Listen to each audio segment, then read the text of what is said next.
கோவிந்தா, அண்ணா, நமக்கு நாளை பாசுர வகுப்போ அல்லது வேற ஏதாவது முக்கியமான வேலையோ இருக்கிறதா? இல்லை அண்ணா, நாளை பாசுர வகுப்போ வேறு ஏதாவது முக்கியமான வேலையோ இருப்பதாக தெரியவில்லை.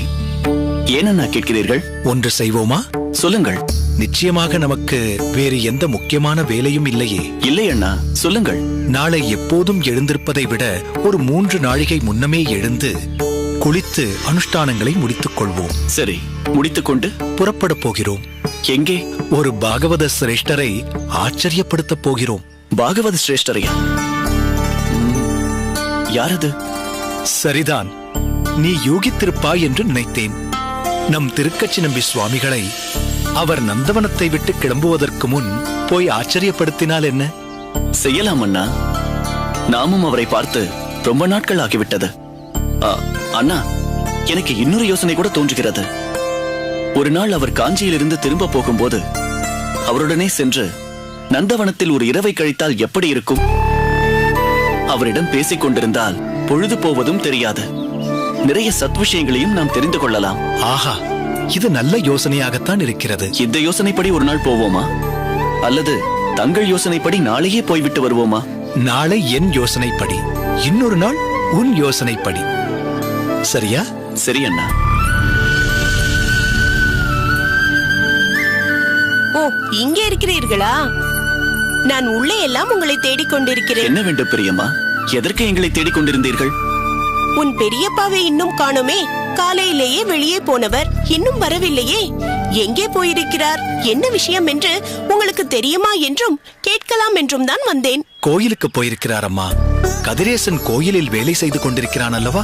அதற்கு மாத ஊதியம் ஒன்று கொடுத்து விடலாம் என்று அர்ச்சகரிடமும் கோயில் அதிகாரியிடமும் போய் பேசியிருக்கிறார். வருவதற்கு சற்று தாமதமாகும் தான்.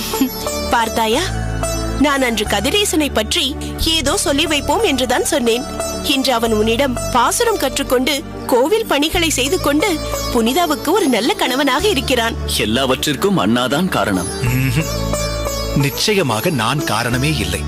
நமக்கு தெரிந்த ஒரு பெண்ணின் வாழ்வு பாழாகிறதே, எப்படியாவது அவளுக்கு ஒரு நல்ல வாழ்க்கையை அமைத்துக் கொடு என்று அம்மா பெருமாளிடம் செய்த பிரார்த்தனை தான் காரணம். கோயிலில் அந்த கதிரேசன் என்னவெல்லாம் பணி செய்து கொண்டிருக்கிறாராம்? நாம் எதிர்பார்க்காத வேலையெல்லாம் செய்திருக்கிறான் கோவிந்தா. அதற்கெல்லாம் அவன் உண்மையாக பெருமாளை பக்தி செய்வதுதான் காரணம். அவன் எப்படி இருந்தான் தெரியுமா ராமானுஜா? திருந்துவான் என்று அவர்கள் அகத்திலேயே யாரும் நம்பவில்லை. இன்று அவனிடம் ஆச்சரியப்படத்தக்க மாற்றம். எங்கெங்கோ அலைந்து திரிந்து திறமையான வேலையாட்களை அழைத்துக் கொண்டு வந்து நம் கோயிலில் உள்ள அத்தனை வாகனங்களையும் செப்பனிட்டு வர்ணம் பூச செய்திருக்கிறான். கோயில் நந்தவனம் அவன் கைவண்ணத்தால் இன்னும் அதிகமாக பூத்து குலுங்குகிறது. மடப்பள்ளியில் நீர் இறைப்பது போன்ற பணிகளை எல்லாம் அவனே எடுத்து போட்டுக் கொண்டு செய்கிறானாம். புனிதா அவள் மனதுக்குள் எப்போதும் உனக்கு நன்றி சொல்லிக் கொண்டே இருப்பாளாக இருக்கும்.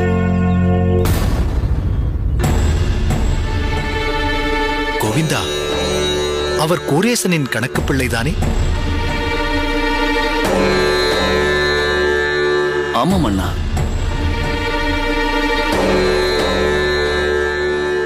நமஸ்காரம். நமஸ்காரம் அம்மா. இவர் கோரேசனின் கணக்கு பிள்ளை. நமஸ்காரம். நீ இவரை பார்த்திருக்க வாய்ப்பில்லை. ஐயா, உள்ளே வாருங்கள். வாருங்கள். வாருங்கள் வாருங்கள். அம்மா, கொஞ்சம் தீர்த்தமும் குளிர்ந்த மோரும் கொண்டு வருகிறாயா? இதோ கொண்டு வருகிறேன். இல்லை அம்மா, பரவாயில்லை, வேண்டாம்.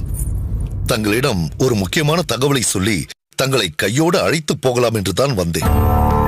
ஓ, பாசுர வகுப்பு அங்கு தொடங்கலாம் என்று சொன்னோமே, அது குறித்து ஏதாவது அவசரமாக பேச வேண்டியிருக்கிறதோ? அப்படியா? அதை பற்றி பேசவா என்னை அழைத்து வர சொன்ன? இல்லை ஐயா, யசமானி அம்மாவிற்கு சில நாட்களாக உடல்நிலை சரியில்லை. என்ன சொல்கிறீர்கள்? ஆமாம், யசமானி அம்மாவிற்கு உடல்நிலை சரியில்லை. குடும்ப வைத்தியர் தினமும் வந்து பார்த்து கொண்டிருக்கிறார். தினமும் வந்து பார்க்கிறாரா? உடம்பிற்கு என்ன? 2-3 நாட்கள் மருந்தை மாற்றி மாற்றி கொடுத்தும் குணமேதும் தெரியவில்லை. பிறகுதான் அது விஷக்காய்ச்சல் என்று கண்டுபிடித்தார். விஷக்காய்ச்சலா? ஆபத்தானது என்று சொல்வார்களே. அப்படி ஒன்றும் இல்லை ஐயா. அதுவும் நம் வைத்தியர் மிகவும் திறமையானவர். அது மட்டுமல்ல, கைராசியானவரும் கூட.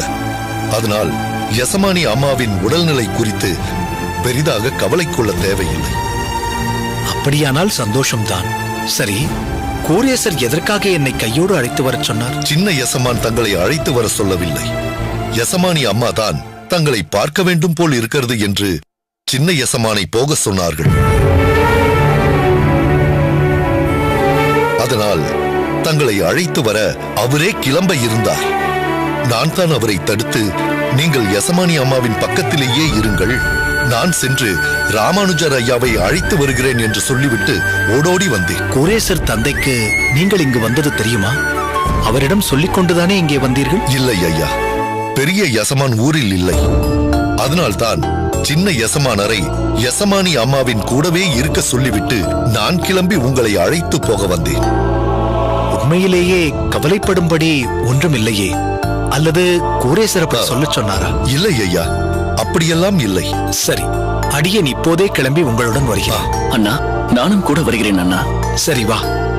ஆம் அம்மா, நான் இவருடன் கிளம்பி கூரம் போய்விட்டு வருகிறேன். அப்பா வந்ததும் சொல்லிவிடுங்கள். சரி, வாருங்கள்.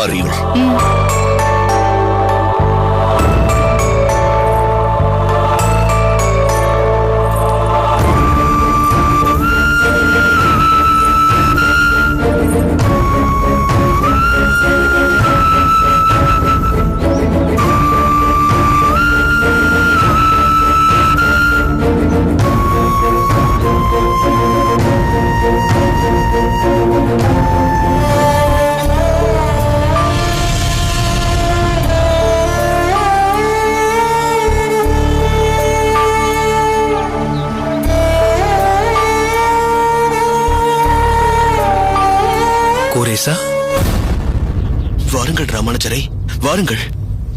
அம்மா எப்படி இருக்கிறார்கள்? இப்போது சற்று பரவாயில்லையா? வாருங்கள். பெருந்தேவி, இந்த மருந்தை குடி. வேண்டாம், சற்று உறங்கினால் போதும். சிறிது உட்கொள்ளம்மா. வேண்டாம். உள்ளே வாருங்கள்.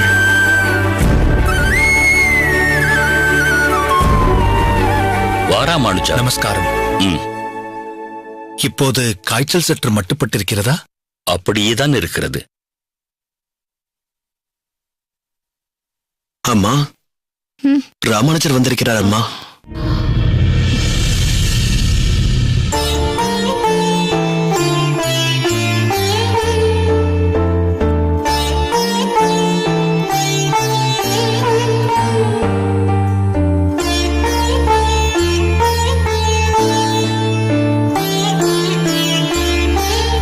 ராமானுஜா, வாப்பா, எப்படி இருக்கிறாய்? நன்றாக இருக்கிறேன். நீங்கள் எப்படி இருக்கிறீர்கள் தாயி? அதுதான் பார்க்கிறாயே. கவலைப்படாதீர்கள், சீக்கிரம் குணமாகிவிடும். மருந்தை அருந்தினால்தானே சரியாகும். மருந்தை வேண்டாம் என்று பிடிவாதமாக இருக்கிறாள். யார் சொல்லியும் கேட்க மாட்டேன் என்கிறாள். அம்மா, நீங்கள் மருந்தை வேண்டாம் என்று தள்ளக்கூடாது, உட்கொள்ளத்தான் வேண்டும். இல்லையப்பா, 6-7 நாட்களாக மருந்து சாப்பிட்டு கொண்டுதான் இருந்தேன். எந்த பலனும் இல்லை. உடல் க்ஷீணமானதுதான் பலன். எனக்கு இதிலெல்லாம் நம்பிக்கை இல்லை. இல்லை தாயே, தாங்கள் அப்படி சொல்லக்கூடாது. நம்பிக்கை என்பதுதான் இவைகளை எல்லாம் விட அற்புதம் செய்யும் அருமருந்து. அதை தாங்கள் கைவிடவே கூடாது. கேட்டீர்களா அம்மா? இதையேதான் நான் உங்களுக்கு எத்தனையோ முறை சொல்லியிருக்கிறேன். குணமாகி விடுவேன் என்ற அழுத்தமான நம்பிக்கை நிச்சயம் உங்களை எழுப்பி உட்கார வைக்கும். கோரேசா, கல்லை கட்டி கொண்டு கடலில் விழுந்த பிறகு எத்தனை அழுத்தமாக மிதப்போம் என்று நம்பினாலும் அது பயன் தருமா? என் உடம்பின் நிலை பற்றி எனக்கு தெரியும். பார்த்தாயா ராமானுஜா, இப்படித்தான் ஏதேதோ கற்பனை செய்து கொண்டு புலம்பிக் கொண்டிருக்கிறாள். தாயே, இது சாதாரண காய்ச்சலாக இருந்தால் 2-3 நாட்களில் குணமாகி இருக்கும். விஷக்காய்ச்சல் என்பதால் இது குணமாக சற்று அதிகமான நாட்கள் தான் பிடிக்கும். மருந்து உடலில் வேலை செய்ய அதிக நாட்கள் எடுத்துக்கொள்கிறது, அவ்வளவுதான். தயவு செய்து தாங்கள் அந்த மருந்தை உட்கொள்ளுங்கள். சரியப்பா, நான் மருந்தை உட்கொள்கிறேன். எனக்கு ஒரு உதவி செய்வாயா? நிச்சயமாக செய்கிறேன் அம்மா. சாதாரண நாட்களிலேயே தாங்கள் எந்த உதவி கேட்டாலும் நான் மறுப்பவனில்லை. இப்போதா மறுக்கப் போகிறேன்? என்ன உதவி வேண்டும் கேளுங்கள். எனக்கு நீ ஒரு சத்தியம் செய்து தர வேண்டும்.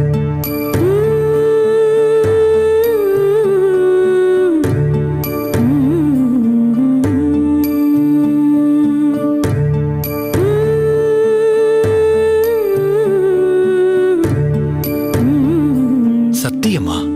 ஆமாம். சொல்லுங்கள் தாயே. கோரீசனை எக்காலத்திலும் எக்காரணம் கொண்டும் கைவிடக்கூடாது. இதற்கு சத்தியமே தேவையில்லை அம்மா. இதை நான் மனதிற்குள் ஏற்கனவே சங்கல்பித்துக் கொண்டிருக்கிறேன். சத்தியம் செய்ய மாட்டாயா? நான் கோரேசனை எக்காலத்திலும் எக்காரணத்தைக் கொண்டும் கைவிட மாட்டேன். இது போதும் ராமானுஜா, இது போதும். என்றும் கோரேசன் உன்னுடனே இருக்க வேண்டும். பக்தி நெறியிலும் சமுதாய சிந்தனைகளிலும் சத்விஷயங்களிலும் அவன் உன்னையே பின்பற்ற வேண்டும். நிச்சயம் தாயே. பெருந்தேவி, அன்று உயில் எழுத வேண்டும் என்றாய், இன்று சத்தியம் செய்ய சொல்கிறாய். நீ இப்படியெல்லாம் நடந்து கொள்வது எனக்கு மிகுந்த மனவருத்தத்தை அளிக்கிறது. வெளியே காட்டிக்கொள்ளவில்லை என்றாலும் என்னை விடவும் மனவேதனையை அனுபவிப்பவன் உன் பிள்ளை கூரேசன் தான். உங்களையெல்லாம் வருத்தப்பட வைக்க வேண்டும் என்பது என் எண்ணம் இல்லை. ஆனால் இப்படி ஒரு சத்தியம் வாங்கிக் கொண்டால்தான் என் மனம் நிம்மதிப்படும் என்று நினைத்தேன். நினைத்தபடியே இப்போது ஒரு நிம்மதி என் மனதில் குடிகொண்டிருக்கிறது. அம்மா, இப்போது தயவு செய்து சற்று அந்த மருந்தை அருந்துங்கள். நிச்சயம் அருந்த வேண்டுமா? நிச்சயம் அருந்த வேண்டும். தாங்கள் கேட்கும் உதவியை நான் செய்ததால் மருந்தை உட்கொள்வதாக வாக்களித்திருக்கிறீர்கள். தாங்கள் என் கையால் நிச்சயம் மருந்தை உட்கொள்ளத்தான் வேண்டும். நீ கொடுக்கும் போது என்னால் மறுக்க முடியுமா?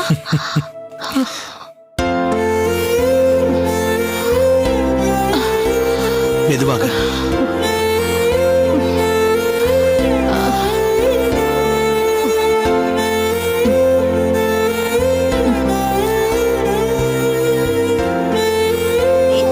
மாமி, பாலைத்தான் திருப்பி கொடுக்க வேண்டாம் என்றேன், பாத்திரத்தை அல்ல.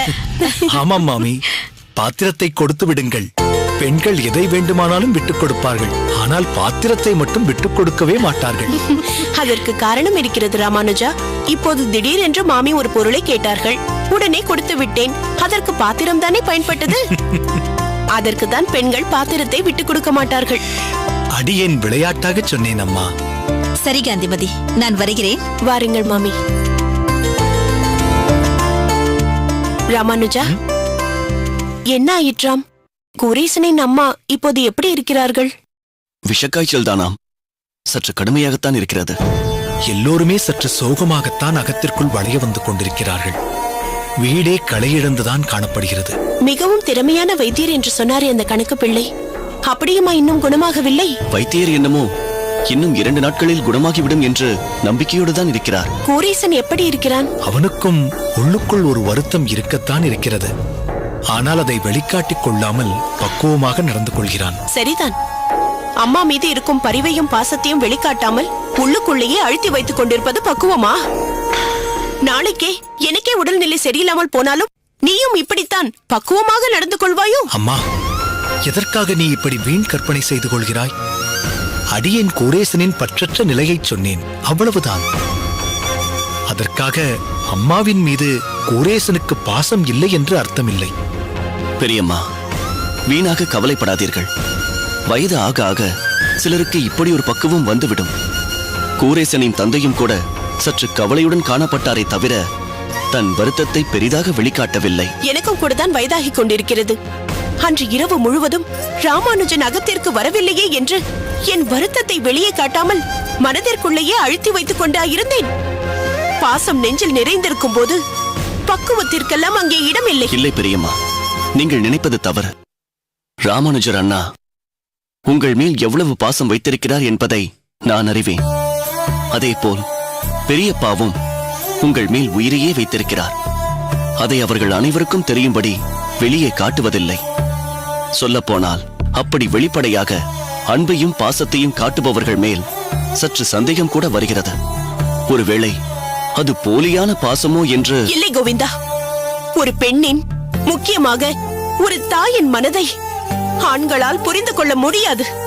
அவர்கள் வெளிப்படையாக அன்பை காட்டுவதைத்தான் மிகவும் விரும்புவார்கள். குரீசனும் அவன் தந்தையும் கூட பாசத்தை சற்று வெளிக்காட்டினால் அந்த தாய் சீக்கிரம் குணமடைவாள் என்று எனக்கு தோன்றுகிறது. சரியம்மா, உன் மனதுக்குள் இருக்கும் ஆதங்கத்தை இப்போது நான் புரிந்து கொண்டேன். ஆனாலும் நீ சற்று அதிகமாகவே உணர்ச்சி வசப்படுகிறாயோ என்று எனக்கு தோன்றுகிறது. உணர்ச்சி வசப்படுவேன், நிச்சயம் உணர்ச்சி வசப்படுவேன். தாய் என்ற ஸ்தானத்தில் தன் மகனிடம் சில எதிர்பார்ப்புகள் தாய்க்கு இருக்கத்தான் செய்யும். அதை நிச்சயம் நான் எதிர்பார்ப்பேன். அதை தவறு என்று நீ சொன்னாலும் அதை நான் ஏற்றுக்கொள்ள மாட்டேன். சரியம்மா, நமக்குள் எதற்கு வீண் தர்க்கம்? கோவிந்தா, சீக்கிரம் ஸ்நானம் செய்துவிட்டு புறப்படு. நாம் தமிழ் பாசுர வகுப்பிற்கு போக வேண்டும். வீராவும் காளியும் காத்துக் கொண்டிருப்பார்கள். வா, சீக்கிரம் புறப்படு. சரி அண்ணா.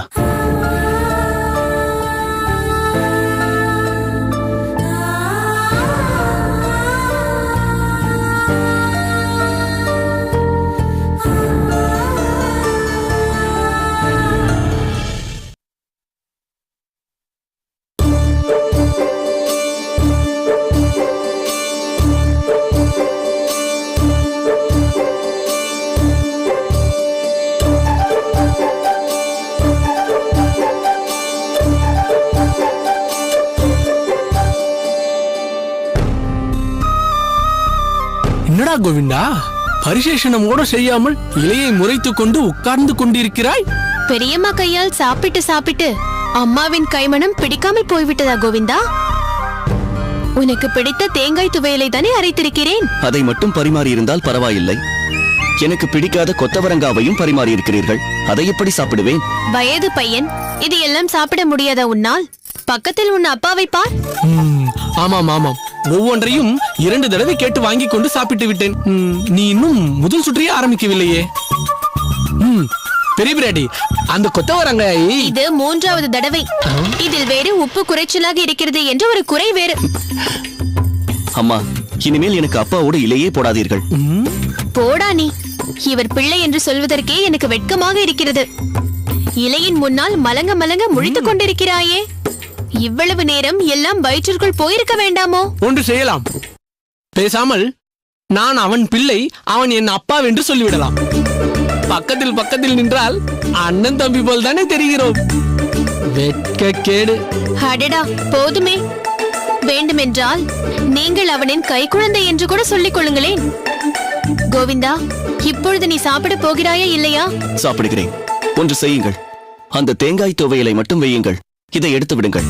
இலையில் போட்டதை எடுக்க முடியுமா கோவிந்தா? அது அனாச்சாரமாயிற்று. பெரிய பிராட்டி, அண்ணாவின் குரல் மாதிரி இருக்கிறதே. சாப்பிடுங்கள், இதோ வந்து விடுகிறேன். வாருங்கள் மன்னி, வாருங்கள் அண்ணா. எங்கே மாப்பிள்ளை? உள்ளே அமுது செய்து கொண்டிருக்கிறார். இங்கே வரக்கூடாதா, இங்கே வரக்கூடாதா என்று ஒவ்வொரு முறையும் நீ கேட்டுக்கொண்டே இருக்கிறாயே. அதுதான் உன் அண்ணாவை பிடுங்கி எடுத்து இங்கே கூட்டிக் கொண்டு வந்து விட்டேன். திருமலையிலிருந்து கிளம்பும் போது நிபந்தனை போட்டுவிட்டால் உன் மன்னி. முதலில் மதுரமங்கலத்திற்கு போய்விட்டுத்தான் வேறெங்கும் போக வேண்டும் என்று. ரொம்ப சந்தோஷம் மன்னி. ஆனாலும் அந்த நிபந்தனையை தளர்த்த சொல்லி ஒரே ஒரு விஷயத்திற்கு மட்டும் அனுமதி வாங்கிவிட்டேன். என்ன அண்ணா அது? பூமி தேவிக்கு விசேஷம். அவளை பார்ப்பதற்காகத்தானே நாம் புறப்படுகிறோம். அதனால் முதலில் பூமி தேவியை பார்த்துவிட்டு பிறகு மதுரமங்கலத்திற்கோ நீடாமங்கலத்திற்கோ எங்கே வேண்டுமானாலும் போகலாம் என்று அனுமதி வாங்கி கொண்டேன். ஓ, பூமி தேவியை பார்த்துவிட்டுதான் வருகிறீர்களா? ஆமாம். திடீரென்று நாங்கள் போய் நின்றதில் அவளுக்கு சந்தோஷம் தாங்கவில்லை. மாப்பிள்ளையும் மிகவும் சந்தோஷப்பட்டார். வரும் வழியில் கீழ்த்திருப்பதியில் பூமிக்கு புடவை ரவிக்கை துண்டும் மாப்பிள்ளைக்கு வேஷ்டி உத்திரியமும் வாங்கி கொண்டு போனோம். மாப்பிள்ளை தங்கமானவர். மரியாதை என்றால் அப்படி ஒரு மரியாதை. அமுது செய்துவிட்டு போனால்தான் ஆயிற்று என்று ஒற்றை காலில் நின்று எங்களுக்கு அமுது செய்வித்து அனுப்பினார். வாருங்கள் வாருங்கள். என்ன மாப்பிள்ளை, எப்படி இருக்கிறீர்கள்? நீங்கள் உள்ளே அமுது செய்து கொண்டிருப்பதாக சொன்னாள். அடடே, கோவிந்தனா, நீ எங்கே? இங்கே மாமா, என்னை ஆசீர்வாதம் செய்யுங்கள். தீர்க்காயுசோடு ஆரோக்கியமாக இருக்க வேண்டும். எழுந்திரு. ஆமாம், நீ எப்போது இங்கு வந்தாய்? நேற்று சாயங்காலம் வந்தேன் மாமா. அவன் பெரியம்மா அவனை அவ்வப்போது அங்கு கட்டாயப்படுத்தி இங்கே அனுப்பி விடுவாள். அப்படி அனுப்பினால்தான் இங்கே வருவான். அவனாக வரமாட்டான். அது போகட்டும், வண்டி திருமலையில் இருந்து புறப்பட்டால் ஸ்ரீரங்கத்திலேயோ இல்லை ஸ்ரீபெரும்புத்தூரிலேயே தானே நிற்கும். திடீரென்று வண்டி எப்படி மதுரமங்கலத்திற்கு திரும்பியது? பூமி தேவியை பார்க்க புறப்பட்டோம் மாப்பிள்ளை. நாங்கள் இங்கே வருவதே இல்லை என்று பெரிய பிராட்டி எப்போதும் குறைப்பட்டுக் கொள்வாளே. சரி, இந்த தடவை இங்கு வரலாம் என்று வந்தோம். பூமியை பார்த்து விட்டீர்களா, இல்லை இனிமேல் தான் போக வேண்டுமா? பார்த்துவிட்டு அங்கேயே திருப்தியாக அமுது செய்துவிட்டு தான் வருகிறோம். பூமி தேவி எப்படி இருக்கிறாள்? நன்றாக இருக்கிறாள். ஏன் மகளா, பூமி சற்று மெலிந்த மாதிரி தெரியவில்லை? 4வது மாதம் இல்லையா, சற்று அப்படித்தான் இருக்கும். அதனால் பரவாயில்லை. சரி சுவாமி, வராதவர் வந்திருக்கிறீர், ஒரு வாரம் இருந்து விட்டு போகலாம் இல்லையோ? ஒரு வாரமா? சரி, வேண்டாம், ஒரு 7 நாட்கள் இருந்து விட்டு போகலாம் அல்லவா? சும்மா. இல்லை மாப்பிள்ளை, 4 நாட்களில் திரும்பி வருவதாக கோவிலில் சொல்லிவிட்டு வந்திருக்கிறேன். இன்று இங்கேயே தங்கிவிட்டு நாளை ஸ்ரீபெரும்புதூர் போகிறேன். போங்கள் அண்ணா, ஒரு வாரம் இங்கே இருக்கிற மாதிரி வரக்கூடாதா? காலில் சக்கரத்தை கட்டிக்கொண்டு பறக்கிறீர்கள். மன்னி, நீங்களாவது சொல்லக்கூடாதா? 2-3 நாட்களுக்கு மேல் வெளியே தங்குவதே கஷ்டமாக இருக்கிறது. ஒன்று, குழந்தைகளை தனியே விட்டுவிட்டு வர வேண்டியிருக்கிறது. இன்னொன்று, அகத்தில் சால கிராமம் எழுந்துருள பண்ணியிருக்கிறதல்லவா, முறையாக அதற்கு தினமும் திருவாராதனம் செய்ய வேண்டும். இப்படி எல்லாவற்றையும் விட்டுவிட்டு 10 நாட்கள் வெளியே இருக்க முடியுமோ? சரி, இந்த மட்டில் இன்று மட்டுமாவது இங்க இருப்பதற்கு சம்மதித்திருக்கிறீர்களே, அதுவே சந்தோஷம். என்னம்மா, சந்தோஷம் என்ற வார்த்தையே வருத்தமாக வருகிறது. என்ன செய்வது அண்ணா, அப்படித்தான் வரும். இது சந்தோஷமான வருத்தம். சரி, வாருங்கள்.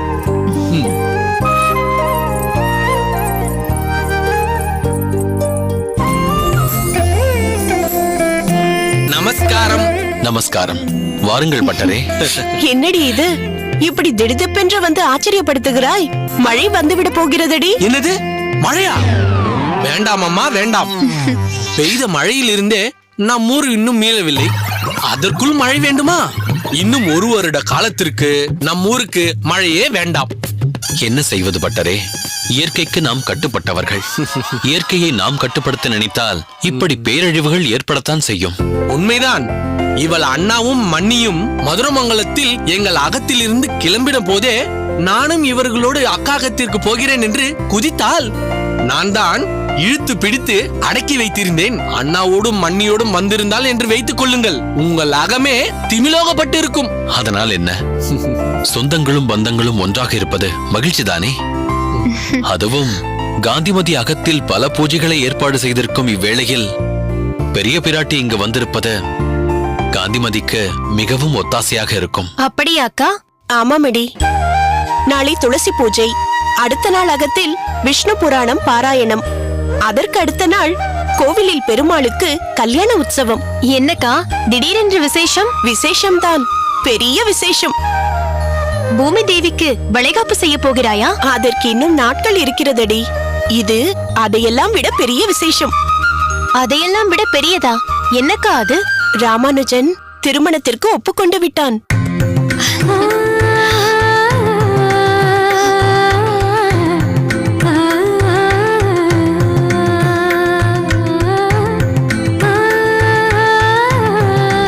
என்னக்கா திடீரென்று விசேஷம்? விசேஷம்தான், பெரிய விசேஷம். பூமி தேவிக்கு வளைகாப்பு செய்ய போகிறாயா? அதற்கு இன்னும் நாட்கள் இருக்கிறதடி. இது அதையெல்லாம் விட பெரிய விசேஷம். அதையெல்லாம் விட பெரியதா? என்னக்கா அது? ராமானுஜன் திருமணத்திற்கு ஒப்புக்கொண்டு விட்டான்.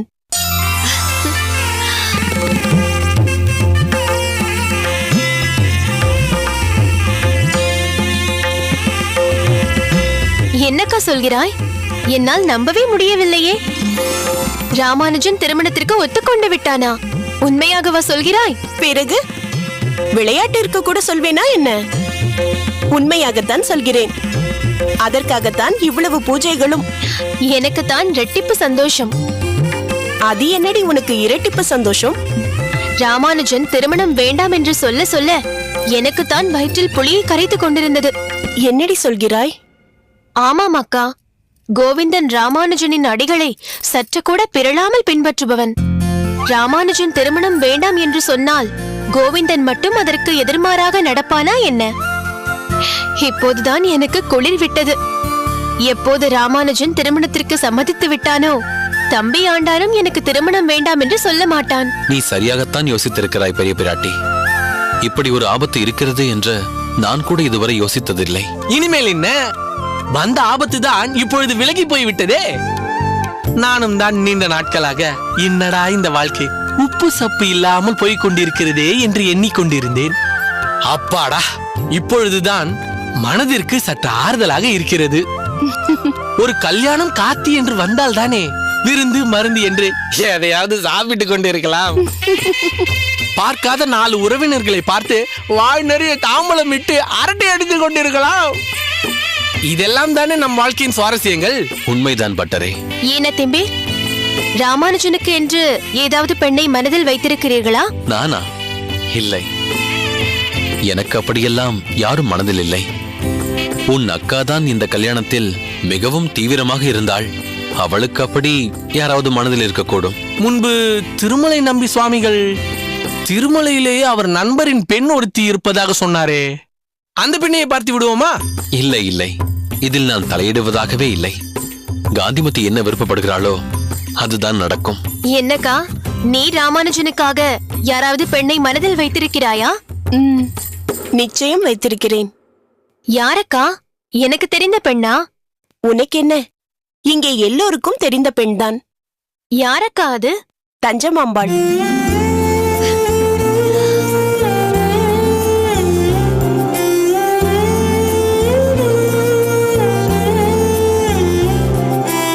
ஓ, அந்த அதிரச பிரியை தஞ்சமாம்பாளா? அவளேதான். ஒரு அதிரசம் கூட தரமாட்டாளே. தெரியாத ஒரு பெண்ணை பார்த்துவிட்டு அவளை பற்றிய விவரங்களை எல்லாம் விசாரித்து தெரிந்து கொண்டு நம் மகத்திற்கு வந்ததும் நம் சம்பிரதாயம் பழக்க வழக்கங்கள் இதிலெல்லாம் பொருந்துவாளா என்று கவலைப்பட்டுக் கொண்டிருப்பதை விட, நமக்கு தெரிந்த பெண், அதுவும் இன்று நேற்று அல்ல, 10-12 வருடங்களாக தெரிந்த தஞ்சமாம்பாள் தேவலை அல்லவா? நம் ஆச்சாரத்திலும் சம்பிரதாயங்களிலும் மிகுந்த ஈடுபாடு கொண்டவள். பெரியவர்களுக்கு மிகுந்த மதிப்பும் மரியாதையும் கொடுப்பவள். அது மட்டுமல்ல, நீ துணி துவைத்தால் அடுத்த நொடியில் அதை உலர்த்தி விடுவாள். குடத்தை எடுத்தால் திரும்பி பார்ப்பதற்குள் அதை நிரப்பி வைப்பாள். இப்படி கூட மாட பல வேளைகளில் ஒத்தாசையாக இருப்பாள். தாங்கள் வேடிக்கையாக சொன்னாலும் உண்மை அதுதானே. எள் என்பதற்குள் எண்ணெயாக நிற்பவள்தான் என் தஞ்சமாம்பாள். உன் தஞ்சமாம்பாள்.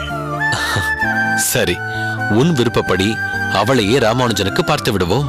ஆமாம், சீக்கிரம் ஒரு நல்ல நாள் பாருங்கள். நாம் அவர்கள் அகத்திற்கு போய்விட்டு வந்து விடலாம். பார்க்கிறேன். அக்கா, அப்படியே ராமானுஜனின் கல்யாணம் முடிந்த கையோடு கோவிந்தனுக்கு பெண் பார்க்க ஆரம்பித்து விட வேண்டும். அதுதானே? நல்ல பெண்ணடி நீ. இன்னும் அடியே என்பதற்கு புருஷனை காணும், அதற்குள் பிள்ளையின் பெயர் பட்டாபி என்கிறாயா? எல்லாம் காலாகாலத்தில் நல்லபடியாக நடக்கும். நீ கவலைப்படாமல் உள்ளே வா. வாருங்கள் பட்டரே, போகலாம்.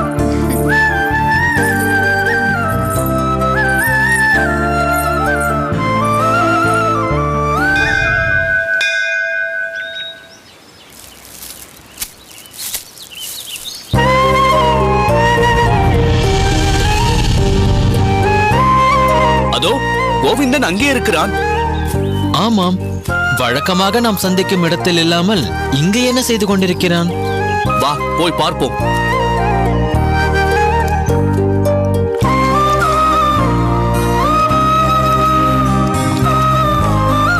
என்ன கோவிந்தா, புதிதாக ஏதோ செய்து கொண்டிருக்கிறாய்? என்ன செடி அது?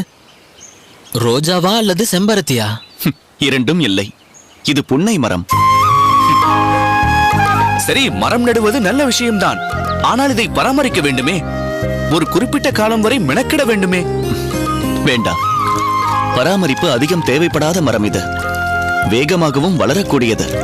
பருவ காலத்தில் இதில் பூத்து குலுங்கும் வெள்ளை நிற மலர்கள் கண்ணுக்கு மிகவும் ரம்யமான காட்சி. சமுதாயத்துக்கு இப்படியும் கூட தொண்டாட்டலாம் என்கிறாயா? கோடை காலத்தில் இந்த மர நிழலில் நிற்பவர்கள் யாருக்கு நன்றி தெரிவிப்பார்களோ இல்லையோ, நிச்சயம் இதை படைத்த பகவானுக்கு நன்றி சொல்வார்கள். ஆமாம், இதில் ஏன் ராமானுஜன் பங்கெடுத்துக் கொள்ளவில்லை? ராமானுஜனா? அவன் திருமண பேச்ச ஆரம்பித்ததிலிருந்தே அவனை வெகுவாக காணும். முன்பெல்லாம் அகத்திலேயே இருக்க மாட்டான். பாசுர வகுப்பு என்றும் கோயில் பராமரிப்பு என்றும் எப்போதும் வெளியிலேயேதான் இருப்பான். சரி சரி, விஷயம் அப்படி போகிறதா? திருமணம் என்றால் அவரவர்களுக்கு எத்தனையோ கனவுகள் இருக்கும். ராமானுஜனுக்கும் இருப்பதில் வியப்பென்ன இருக்கிறது? அதனால்தான் அகத்திலேயே உட்கார்ந்து கொண்டு அப்பாவுடனும் அம்மாவுடனும் ஏதேதோ திட்டங்கள் போட்டுக் கொண்டிருப்பானாக இருக்கும். இல்லை, நீங்கள் நினைப்பது போல் ராமானுஜன் அண்ணா இல்லை. ஏன்? ராமானுஜனுக்கு எதிர்பார்ப்புகள் கிடையாதா? நிச்சயமாக இல்லை. உங்களுக்கு நடந்தது பற்றி தெரியாது. திருமணம் என்பது தன் வாழ்க்கையில் இல்லை என்றுதான் ராமானுஜன் அண்ணா தீர்மானித்திருந்தார். ஆனால் என் பெரியம்மாவோ அவர் தீர்மானத்திற்கு முற்றிலும் எதிராகவே இருந்தார்கள். மற்ற எல்லோரையும் போல் தன் பிள்ளையும் கிரகஸ்தனாக மாறி தான் பேரன் பேத்திகளோடு வளைய வர வேண்டும் என்று லோகாயதமான எண்ணங்களோடு இருந்தார்கள். வாய் வார்த்தையாக இதற்காக போராடிய அவர் இறுதியில் உண்ணாவிரதம் இருந்து ராமானுஜ அண்ணாவை திருமணத்திற்கு சம்மதிக்க வைத்து விட்டார். ஓ, இவ்வளவு விஷயங்கள் நடந்திருக்கிறதா? எங்களுக்கு இதெல்லாம் தெரியவே தெரியாது. அதனால் தான் சொல்கிறேன், மிகுந்த போராட்டத்திற்கு பிறகு அண்ணா திருமணத்திற்கு சம்மதித்திருக்கிறார். இந்த சமயத்தில் நீங்கள் இருவரும் தயவு செய்து எதையாவது பேசி அவரை குழப்பி பழைய நிலைக்கு கொண்டு சென்று விடாதீர்கள். அடியேனுக்கு எந்த குழப்பமும் இல்லை.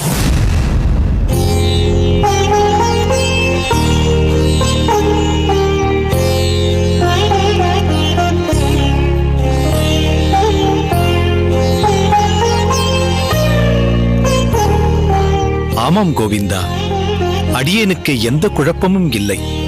எந்த ஒரு காரியத்தில் ஈடுபட்டாலும் அதன் சாதக பாதகங்களை அலசி ஆராயாமல் அடியேன் இறங்குவதில்லை. அப்படி ஆராய்ந்த பின் இறங்கினால் அதில் முழு மனதோடு ஈடுபடுவேன். ஆனால் இந்த திருமணம் என்ற பந்தத்தை பற்றி நான் மிகவும் யோசித்த போது அதன் பாதகமான பக்கமே அடியேனுக்கு பூதாகாரமாகப்பட்டது. அதனால் அடியேனுக்கு கிரகஸ்தாசிரமத்தில் நம்பிக்கை இல்லை என்பதில்லை, அடியேன் மீதுதான் அடியேனுக்கு நம்பிக்கை இல்லை. ராமானுஜா, உன்னை அடியேனால் புரிந்து கொள்ளவே முடியவில்லை. உன்மீதே உனக்கு நம்பிக்கை இல்லை என்பது சற்றும் ஏற்றுக்கொள்ள முடியாததா இருக்கிறது. உன் செயல்பாடுகள் அனைத்தும் தன்னம்பிக்கையோடுதானே இருக்கிறது. இருக்கலாம். ஆனால் மனைவி மக்கள் எனும் பந்தத்தில் சிக்கிக் கொள்ளும் போது பகவான் கைங்கரியங்களுக்கும் திராவிட வேதமான தமிழ் பாசுரங்களை உலகத்தோரிடம் கொண்டு செல்வதற்கும் சமுதாய பணிகளுக்கும் குந்தகம் விளைந்து விடுமோ என்ற அச்சம் எனக்குள் இருந்து கொண்டே இருந்தது. இப்போது நீ திருமணத்திற்கு சம்மதித்து விட்டாய் என்பதால் உன் அச்சம் முழுவதுமாக நீங்கிவிட்டது என்று நாங்கள் கொள்ளலாமா? திருக்கட்சி நம்பிகள் என் அச்சம் அர்த்தமில்லாதது என்பதை பல வழிகளில் விளக்கினார். அதன் பிறகே நான் திருமணத்திற்கு சம்மதித்தேன். பிரம்மச்சாரியாக அடியேன் செய்து கொண்டிருக்கும் கைங்கரியங்களும் சமுதாய பணிகளும் திருமணம் ஆன பிறகும் தீவிரம் குறையாமல் தொடரும் என்பது உறுதி. இதை பற்றி உங்களுக்கு எந்த குழப்பமும் வேண்டாம். எங்களுக்கு குழப்பம் இருந்ததோ இல்லையோ, ஆனால் சற்று சந்தேகம் இருந்தது. என்ன சந்தேகம்? முன்பே நாங்கள் சொல்லியிருக்கிறோம், எங்களை வழிநடத்தி செல்பவன் நீ. கல்யாணத்திற்கு பிறகு உன் வழிகாட்டுதல் இல்லாமல் நாங்கள் தவித்து போய் விடுவோமோ என்ற சந்தேகம் எங்களுக்கு இருந்தது. இப்போது அதுவும் நீங்கிவிட்டது. கவலையே வேண்டாம். நானும் கோவிந்தனும் என்றும் உங்களுடனேயே இருப்போம். கோவிந்தா, பாசுர வகுப்பில் இன்னும் 2 புதிய மாணவர்கள் சேர்ந்திருக்கிறார்கள் போலிருக்கிறதே. ஆமாம் அண்ணா, நம் வீராவும் காளியும் தான் அதற்கு காரணம். அடியேனும் நீயும் சாரங்கனும் திருமேனியும் பிறந்ததிலிருந்தே பகவான், பக்தி, வேதம் என்ற சூழ்நிலையில் வளர்ந்தவர்கள். நாம் இப்படி இருப்பதில் வியப்பொன்றும் இல்லை. ஆனால் வீராவும் காளியும் சிறு வயதில் இது பற்றி மருந்துக்கு கூட அறிந்தவர்கள் இல்லை. இன்று அவர்கள் ஆன்மீகத்திலும் நம் தமிழ் பாசுரங்களிலும் ஆழ்ந்து தன் வயதுக்கு வந்தவர்களையெல்லாம் பக்தி மார்க்கத்தில் திருப்புகிறார்கள் என்றால் அவர்கள்தான் மிகவும் போற்றப்பட வேண்டியவர்கள். நிச்சயமாக அண்ணா, அதில் சந்தேகமே இல்லை.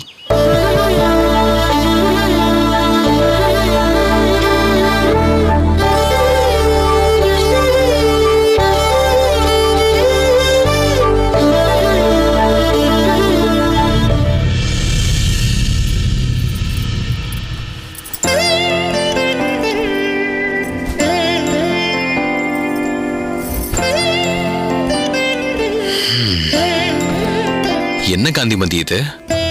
இங்கே அமர்ந்து துணிகளை மடித்துக் கொண்டிருக்கிறாய்? பாட்டியோடு இங்கே உட்கார்ந்து பேசிக் கொண்டிருந்தேன். பாட்டி இப்போதுதான் போகிறாள். அப்படியே துணிகளை மடித்துக் கொண்டிருக்கிறேன். என்ன சொல்கிறாள் பாட்டி? இப்போதைக்கு நீங்கள் பேசுவது ராமானுஜனின் திருமணம் பற்றிதான் இருக்கும், இல்லையா?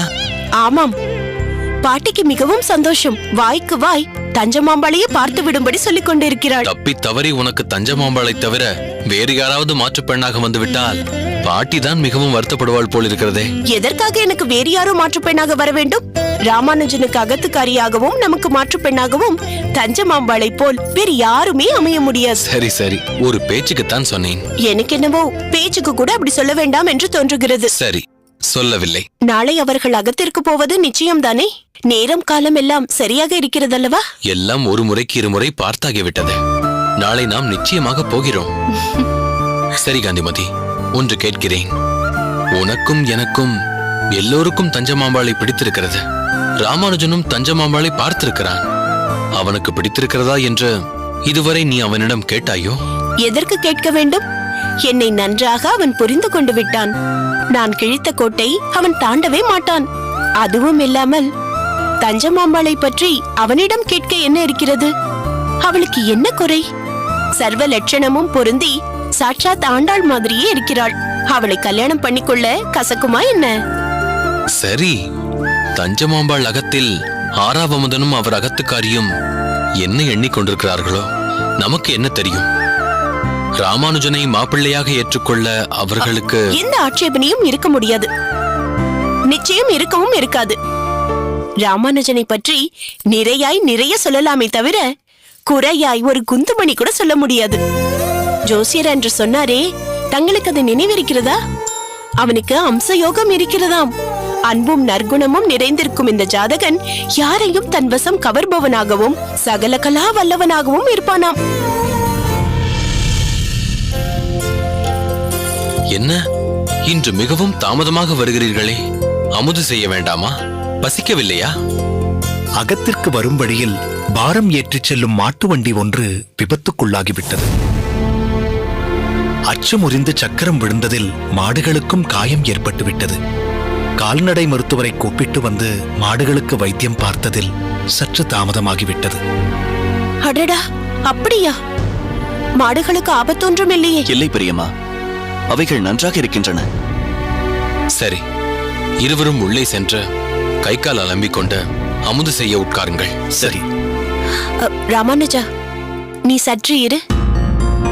கோவிந்தா, நீ போய் அமுது செய்ய ஏற்பாடு செய். இதோ வந்து விடுகிறேன். சரி பிரியம்மா.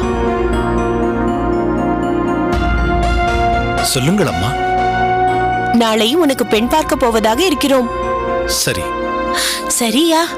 யார் பெண், எந்த ஊரில் பெண் பார்க்க போகிறீர்கள் என்று எதுவும் கேட்க மாட்டாயா? இதையெல்லாம் தெரிந்து கொள்ள வேண்டும் என்ற ஆவலே உனக்கு கிடையாதா? அதை தெரிந்து கொள்வது அவசியமில்லாததம்மா. ராமானுஜா, உன் அம்மாவின் விருப்பத்திற்கிணங்கி அவளுடைய கட்டாயத்தினால் தான் நீ திருமணத்திற்கு இசைந்திருக்கிறாய். சரி, ஆனால் அதற்காக நீ இதில் சற்றும் பட்டும் படாமலும் விட்டேற்றியாகவும் இருப்பது எனக்கு சரியாக படவில்லை. உனக்கு பெண்ணை பற்றிய எதிர்பார்ப்புகள் எதுவும் இல்லையா? இல்லை. ஏன்? ஒவ்வொரு வயது பிள்ளைகளும் தங்களுக்கு வாய்க்க போகும் அகத்துக்காரி இப்படி இருக்க வேண்டும், அப்படி இருக்க வேண்டும் என்று கோட்டை கட்டி கொண்டிருக்கும் போது நீ மட்டும் ஏன் இப்படி வித்தியாசமாக இருக்கிறாய்? அம்மா, எதிர்பார்ப்பு நிம்மதிக்கும் மகிழ்ச்சிக்கும் எதிரி. எதிர்பார்ப்புகள் இல்லாத வாழ்க்கையை அமைத்துக் கொள்வது கடினம் என்றாலும் அதுவே சீரான வாழ்க்கைக்கு அடிகோல் என்பதை நாம் உணர வேண்டும். நீ இந்த தத்துவார்த்தங்களை விடுத்து சற்றே பௌதீக உலகத்திலும் கவனம் செலுத்த வேண்டும். வாழ்க்கையை வாழப்போகிறவன் நீ. எது வேண்டும் எது வேண்டாம் என்று நீதான் தீர்மானிக்க வேண்டும். ஏதாவது விருப்பம் இருந்தால் சொல். இத்தனை வருட காலங்கள் அடியேனுக்கு எது வேண்டும் எது வேண்டாம் என்று பார்த்துக் கொண்டவர்கள் நீங்கள்தான் அம்மா. இந்த திருமண விஷயம் மட்டும் ஏன் அதற்கு விதிவிலக்காக இருக்க வேண்டும்? அப்படி என்றால் நாங்கள் எந்த பெண்ணை கொண்டு வந்து நிறுத்தினாலும் நீ தாலி கட்ட தயங்க மாட்டாய், அப்படித்தானே? நிச்சயம் தயங்க மாட்டேன். லௌகீக விஷயங்களில் தங்களுக்கு ஆழ்ந்த அனுபவம் இருக்கிறது. அந்த அனுபவத்தின் அடிப்படையில் தாங்கள் ஒரு பெண்ணை நம் அகத்திற்கு இவள்தான் மாற்றுப் பெண் என்று தீர்மானித்து விட்டால் அதில் தவறேதும் நிகழ்வதற்கு வாய்ப்பில்லை. இல்லை ராமானுஜா, பிற்காலத்தில் உன் குடும்ப வாழ்க்கையில் ஏதாவது ஒரு பின்னடைவோ அல்லது பிரச்சனையோ வந்துவிடுமானால் அது எங்களால் தானோ என்று நீ நினைக்கலாம் அல்லவா? அதற்கு ஏன் இடம் கொடுப்பானேன்? உன் எதிர்பார்ப்புகளை நீ சொல்வதில் தவறேதும் இல்லை. உண்மையிலேயே எனக்கு எந்த எதிர்பார்ப்பும் இல்லை. இதனால் நான் இந்த திருமணத்திற்கு அரைமனதுடன் சம்மதித்திருக்கிறேனோ என்ற ஐயம் தங்களுக்கு வேண்டாம். முழு மனதுடன் தான் சம்மதித்திருக்கிறேன். தங்களின் விருப்பப்படியே நாளை பெண் பார்த்துவிட்டு வாருங்கள். பார்த்தீர்களா, நான் சொன்னேன் அல்லவா, என் விருப்பம்தான் அவன் விருப்பம். சரி, நாளை காலை கோவிலுக்கு சென்று தாயாரையும் பெருமாளையும் சேவித்துவிட்டு அப்படியே அவர்கள் அகத்திற்கு செல்வோம். சரி, நானும் சற்று வெளியே சென்று விட்டு வருகிறேன். சரி சுவாமி.